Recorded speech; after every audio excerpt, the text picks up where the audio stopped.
I want your appeal to, because the last experience we had in the last strike, Nigeria lost close to 17.4 billion naira. And also, there were casualties because of flight cancellation and hospitals and even national grid.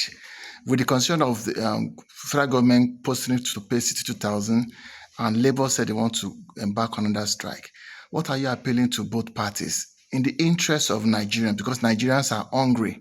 Some persons, if they don't go out one day, they won't feed themselves. What are you telling Labour and government to put Nigerian interests and at least settle their, dispute outside, embarking on strike, sir? You know, it is a very terrible scenario, and it needs supernatural sagacity to handle this. Because in our Igbo parlance, we say one man, maybe one man, one man, maybe one man. Let the spirit person not kill a human being, and let the human being not even attack the spirit person. The situation is, I think the government is on the best mood to handle this. Because if we are sincere with ourselves, the highest project the government has is to take care of these human beings. If we cannot take care of the people who voted us into power, it is good to build roads. It is good to pull down houses and build the parks and do whatever. Wonderful. But the situation as it is now, people are dying.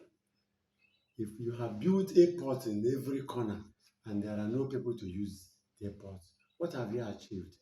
And you know, a hungry man is an angry man.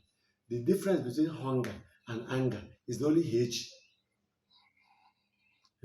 So, if you anger there, if you bring hunger and anger together, they are in one family. When a hungry youth says, I am tired of this, we can push these poor Nigerians to the point of rebellion. That's my fear. All of us were at Lagos that day. We couldn't come back. Just like a joke, the Labour people entered into the airport and stopped every operation. And if this happened again, it might tantamount to what nobody dreamt, or what we dreamt, but out of fear, we cannot release to the public, because we must know that people are suffering. Think of it. If we decide to give Labour people 60,000 naira 62,000 now. 62,000 naira, why not generalize it to House Assembly members, to senatorial members, to House of Reps members, to our governors? All of them are civil servants, are they not? Yeah. So if all of them are civil servants, why are these people slaves? Have they come to serve who? Because we cannot imagine why somebody can be amassing billions and billions and billions, sitting allowance, newspaper allowance, wardrobe allowances, vehicle allowances, and what they call suffering allowances or what? Sovereign wealth fund. Suffering allowances. So the people that should have such allowance should be the poor masses in the villages.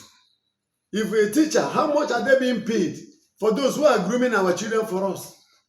How much are they being paid? Our nurses, how much are they being paid? Our doctors, how much are they being paid? Let us be realistic.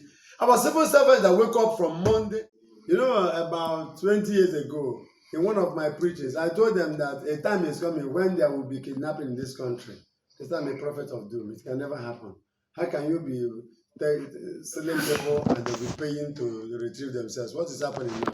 This one is an emergency. We are calling on our people, those in diaspora, and even those who are not Nigerians, to come to our aid, because one criminal can constitute 1 billion danger, no matter where the person is. And it can have a vicious cyclic effect. And look at the minimum wage issue we are talking about. Let us be fair to ourselves. If we are these civil servants and we are paid this kind of, can I say, granite size or multi-vite size of salary, then with that, dollar is hiking. $1 now is about 480. 400 and something thousand naira.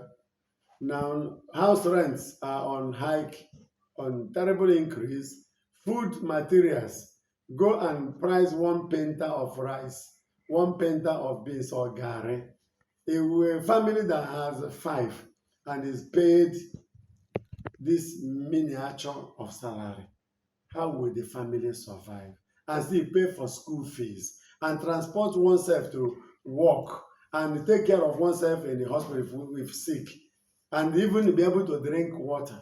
How will the family survive? Who will survive? People are dying silently. Last time one of our members, the father died, we helped the family to take the dead body to the mortuary.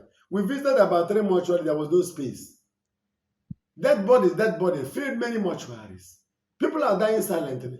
But it appears that those who we elected and we voted for, that are representing us, those whom we clapped for, and now, we are now crying for.